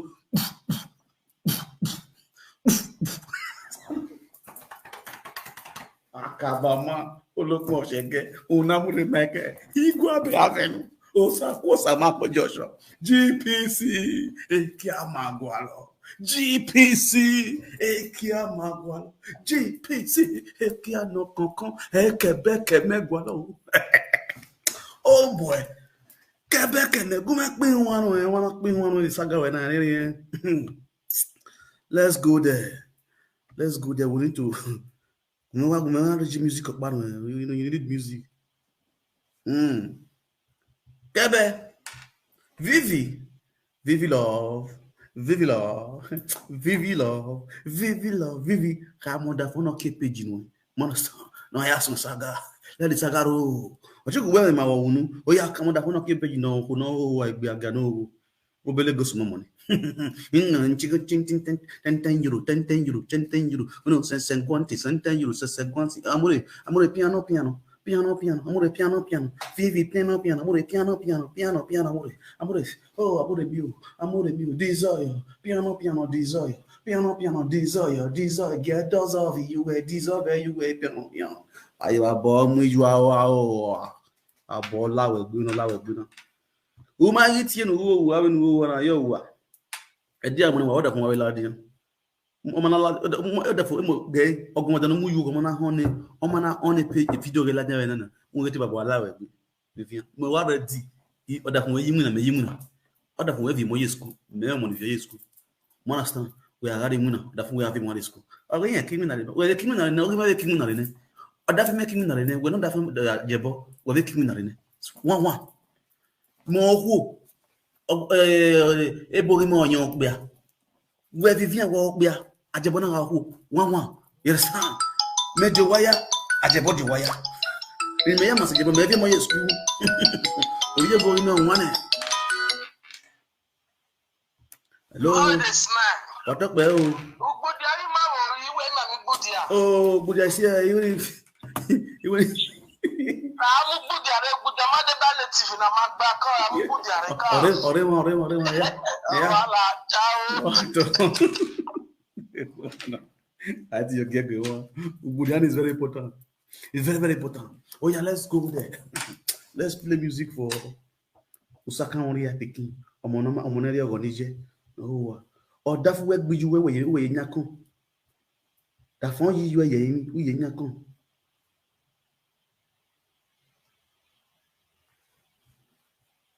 Zuwani. Yeah, you are no mama.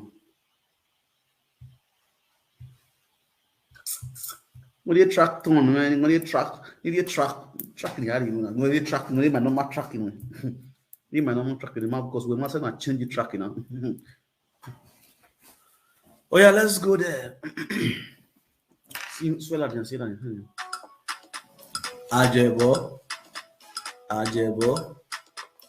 ajebo no dafen kebe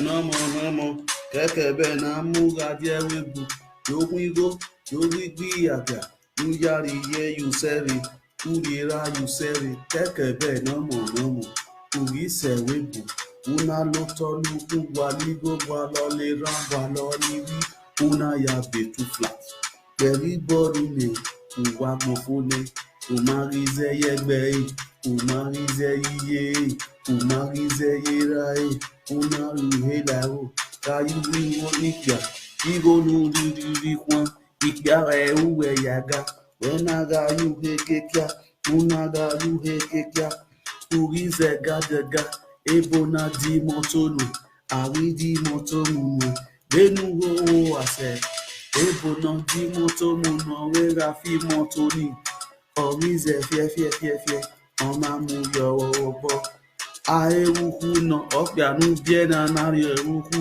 orie gana rize fie una mu na ajebo gafie ena ena fie na ọogwu wọn gbonyeye imoto nọ wọn fine ọmọ náà wúne imoto nọ fine ajebo ya zagada bụ onye Germany dame họ kekebe okwu nọ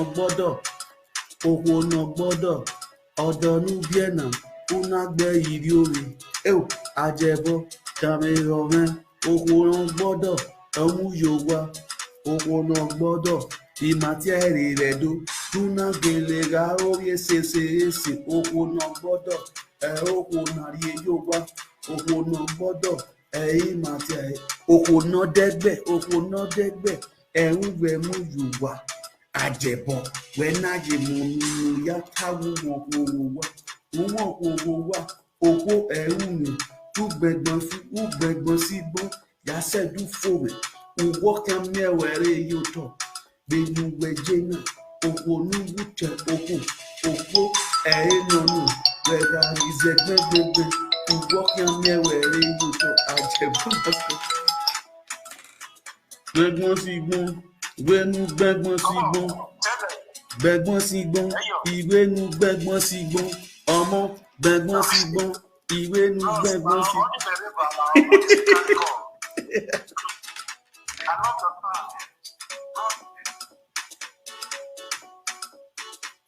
Okay, nere live video sha.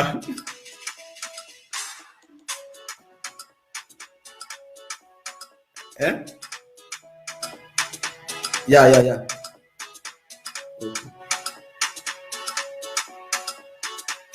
Don't worry, I finished noting. Alright. Okay, no problem. Nothing. Alright. Yeah.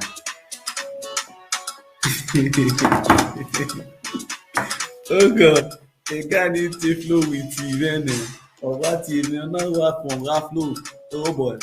Mo yagbe Vivian dans mes Umenmwan il est nonsense from every nonsense there is always a sense but Vivian pour rester nous yati pour retirer on a do gagbon woko no ho a ukun oko benu ho a elioda fun we o mo tai ene no la dan nu we no Tunda we no gbe ekari yen gbese no ya ogere okan ren do gbese de ge gbese uni won ukun na tan yo veno ilarode okare no je Vivian je pe ga mu e ura eru me de saga gele saga ipe mi buna mareta emi buna mata beni me ye Vivian dan me horense beni ta ebuye erita ewota iwe saga saga u mata nunu ene eta mo da fun we kino da fun we do no ye eye ka lo yo we table uga nenwe uya take sense we because in every nonsense there is always a sense. Vivian dame home ajebo was once a killer emi no ga unikin a boy say I men nigga agbelo in Nigeria do ga no one of them ajebo ga ki o total or dame yo no dame yo me na o emi ta Very time we tie with her. Time of yori. Imam Same Yunusata. That is the work he was doing as area boys. Obi understand me now, Vivi. Vivi. Obi understand me now. V-boots. Only you want V-boots. You know, you salo you go, iyaga. You want to stretch mark it off. You move on this way, we son. Vivian. Vivian, over here, work it. Been say, right? Only, it's not care here. Vivian, tomorrow, saga continue. Yeah, remember what's about here. Other for my girl, other for working on way, obey way, not your obey no eme. You go, even winner, even if I were according to Nogi, or we let you ask arrest ye, if I have what I am living now, what I company women, one time. If I bola, what bay, wow, I know what I'm done. Omonomani why I see I each way, when each way master, your mother was a Christian, your mother was trying to rescue you out of the mask. Nameya we feel yago out and yak bijweba. You are still sitting down here carrying food, they call the talk anyhow. Oh, monomani why I see I was zo or you don't very any person. Ya hata na wa saga no. E saga mo rokba. Ono saga yana to logi tale no masu no wa tale no masu no saga ado amogi ba ma ikawo wo ho nane ikawo no nane egbe no da fun wewu. Megu we saga. I just tell you the truth. I say ya ata ya tisi e can da fun stay you. Bogida. We no ya no. Ya nene bani. You understand? Smally. O akama ya akama man we realize na we I want that phone. Emani bubai he mani buki ari me babini China ya ari me ba. Obi understand me now. Owe no ziba. Of eweka. You understand? Owe no of eweka. Eba no mu fana di way. You understand? Oh God.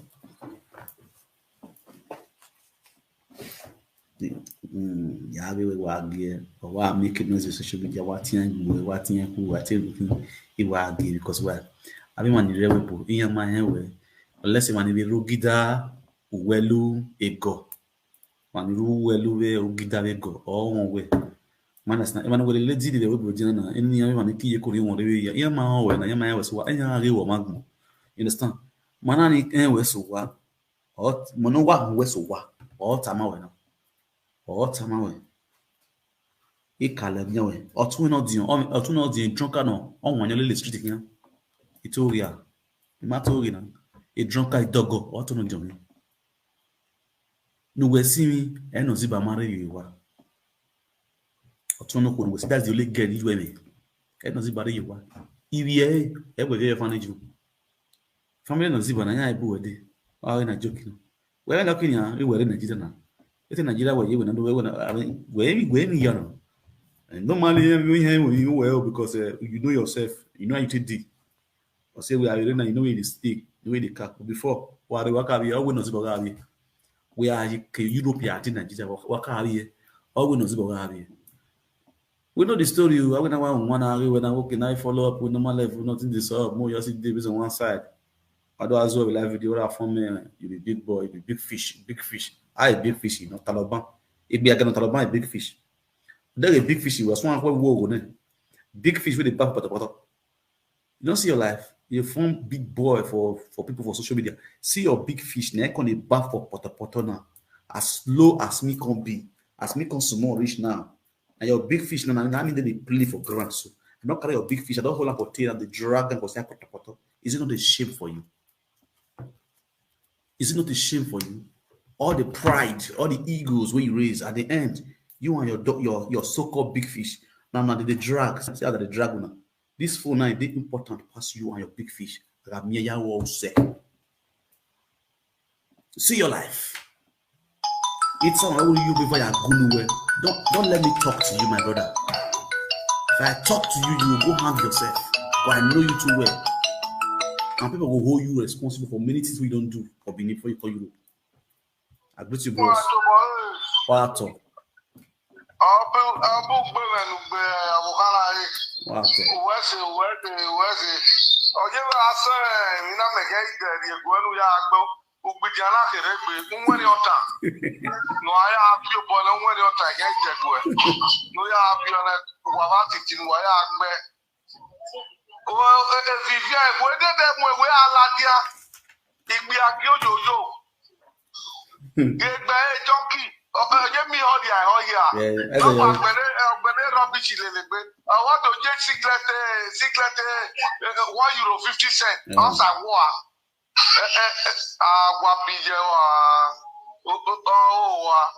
So, television.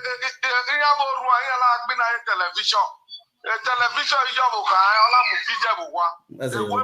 very good boy. Television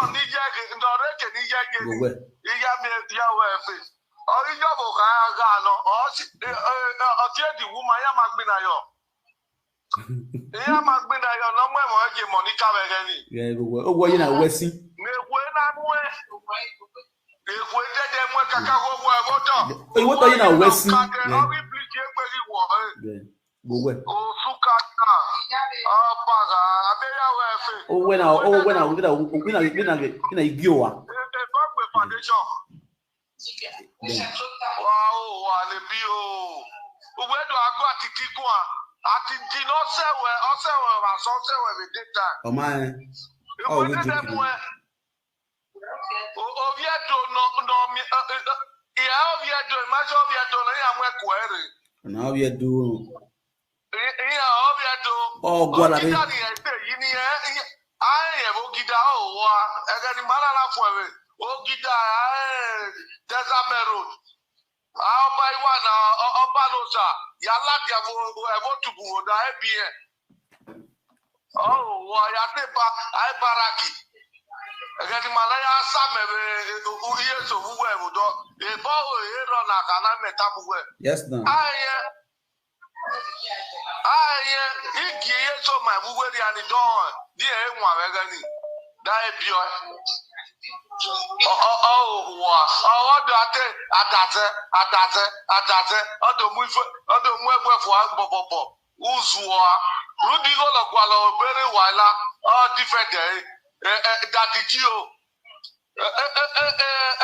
the muffin who can't that the Geo, that the what the muffin has Sansi on this hour.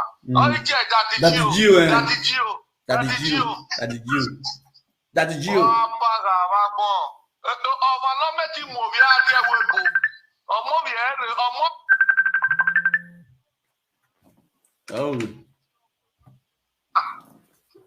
Oh, where do I tell you? Where Mamma Timano David family where I get with we're not feeling more to have a Spain. But we have all in more.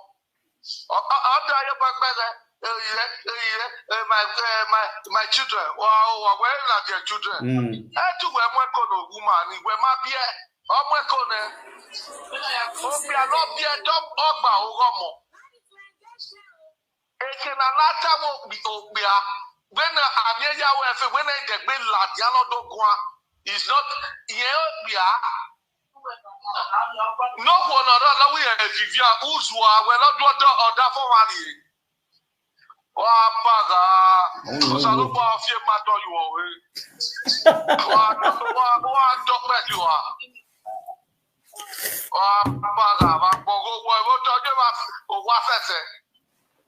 Where is the big one? When is the big one? Maybe I will feel fear. Who's the love of your matter? If you ever been up, we have a come on. Oh, where you Zageto? All you Zageto. Oh, we have a come on. Who we are doing boy again from Victor? Doing boy again Atiti no one can do it. We have here if you don't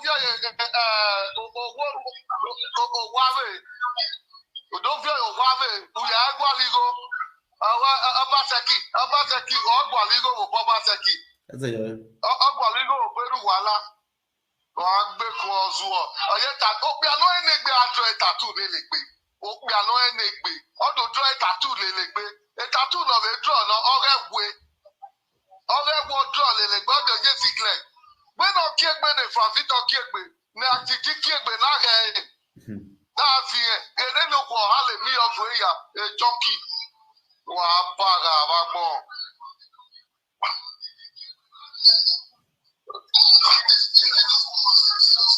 My brother, we beg money, I paga, Wagbo. Oh, paga, Kieko, no, Nick, all of that social media, they bad up where we had to Azure. All of it, do I call you? Ado full leg bena when e kini ale yi azan ya azol ya la dia ya mo so full leg bena wo me kan agba ya amo so gba ya we wa agbiya Monica ye tell me e ti ahuna okay Monica ya ali London ye be ta se video ni na ya web tam ona saga ajebo wo Monica do alo ajebo wo Monica do agbe wo odun ame mi na omu edi la London Monica awu elu omu ga ajebo ka ya mo ebo Monica ni ajebo ka ya mo ebo Monica ni o idu azu o my brother we wa kimi ya agbe e ba gbe ya okworu wa be e ba ki e o ma kere o. All right, sir. Bye. Thank you.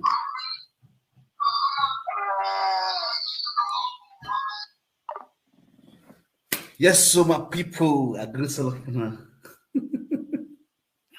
I agree so better. Yes. Kekebe. Kebekeme mi awa ti we. Kebekeme ore gbiyoko. Kebekeme Junction. You are a Kebekeme Junction. From today, your name is a Kebekeme Junction. It's a name. It's a street name in Ugbiyoko community. You are from today, you are a Kebekeme Junction. Obi understand me now? Kebekeme, Ukebere, because Kekenape is there, working in Kebekeme. Now we say Kebekeme, now you see Kekenape. Obi, oh, you understand me now? Down, ho, Ajekbako from today. Your wolf name, because any wife, wolf, your wolf name is now Kebekeme Junction. You know, a vibuto in your is vibut. A vibut 1 year or 1 year, when you put a vibut, a vibut were pack or kibut of it, you know, you are Tony Samuni, you one or high some train station or near Salakia you or 1 year, you know, a vibut, and I'm a vibut. Young woman who goes, Amosa or the Kebe, understand, and it was a who know who now do God. You understand? So we wolf you are honest. No, we're no, you don't. But honest, I can not money. One or you deck you are going out. When you're going to take away, or when you're already have a tea, be away. Understand? Okay, Zua. When my school or my law, or when Nigeria, you understand? When we now define our boy, I bless you what to do. Understand? Anything. Or you can have any deity or decon yawe, Udo bear man, Conatia blasting, not blasting woman hospital. Understand? While they been in again, you wire, understand? A book we are only, a book we are only Vivian. No man, woman, go enough and Ajebo, I can feel you were. I got it working in my head, and I get wow, was when we had the boys was.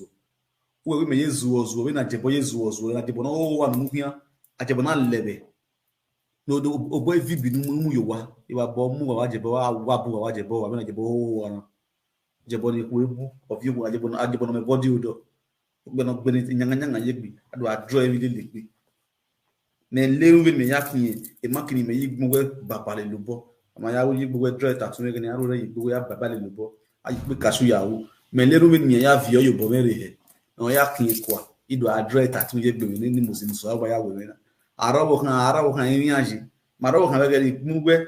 Emma have you, Gaya Macan, our lady, I wouldn't you go where the Bible. I don't know your organ, you do you see a comba. Although here they could go with Poco. Everybody had to my Z tell you my already. I am one another with a young man. I could do this thing with this smoke, you could be greater now. I would think clean, I mean clean. You say you can't deal with woman, you stretch your hands, and will come in tattoo you like going out tico. ajebo magete buwe ina otiku kana zoliko kwa tattoo we or you tattoo yakama me tattoo be so you love to draw tattoo o draw tattoo le gbe nyanya equal draw tattoo bia azu won anyhow person lo wa ni ba le ba even ko do asili tattoo yegbe I when the musagi no money be the man na muslo bana ge opnyo kusagi I when na musagi no what musagi no is that not a shame? Is that not a shame? As well. Bobby and go relax. Hello. Hello. My brother, I'm the speaker. What a speaker? Good. What are you saying?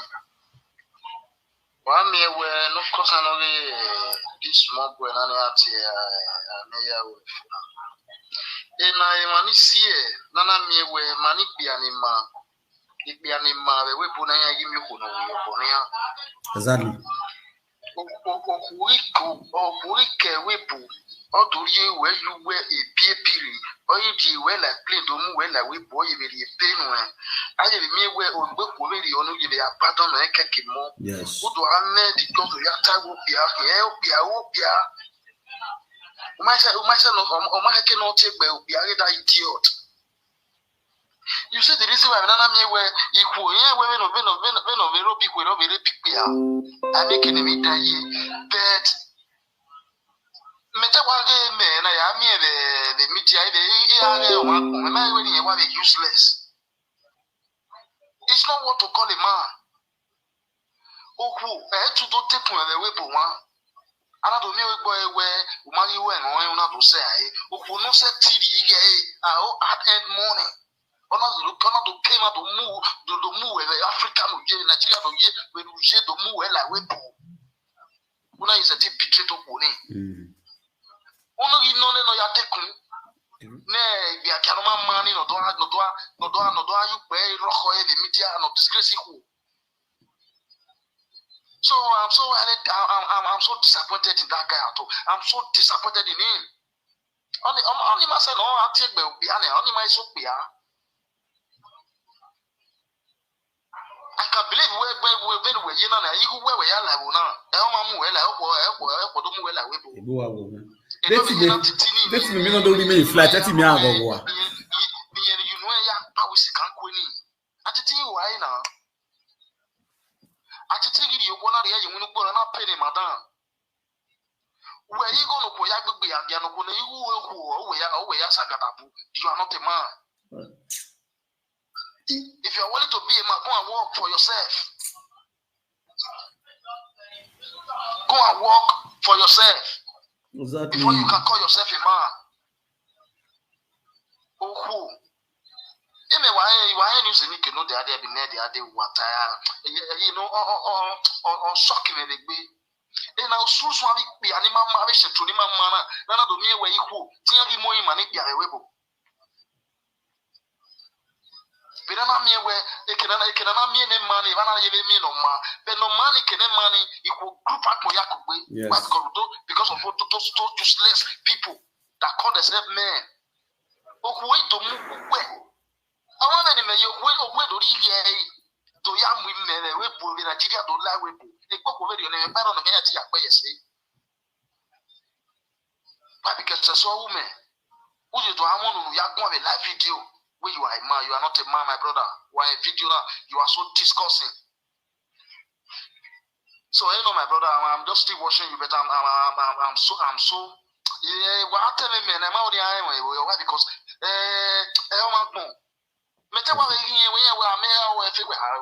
it's looking good or okay.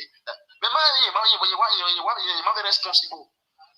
Yeah, yak be ba won. Fact boy, fact boy asha. Ak be ba won. Fact boy, e bon wa ni ye ma ke no like why? No like wa ba. Cause oro enye hin. Exactly. Ama ke no take we bia na bia. Ere ma So ne. you know my brother. Ato. Huh? Wait to ato. We see. Oh, for my brother. All right. So Okay, my people, I greet you of now. God bless you of now, brother. This is Frank Victor, the Umenmwan, one of the universe, the social media king, the social media kubana, the social media the social media bomb. I greet you now, but I just do my drink. I want you. So, ajebo is to tomorrow. But people, let's go there. There's something we want to ask. There's something I want to ask. Yesterday we got to tell people, got a program yesterday, connecting time. You understand? That program, the title of that program is Connecting Time. We are connecting people. For those of our women who have those looking for a man, for those of our men who's looking for a woman, in all ramification of life, in all ramification of life, anywhere for the world, you look for a man, you look for a woman.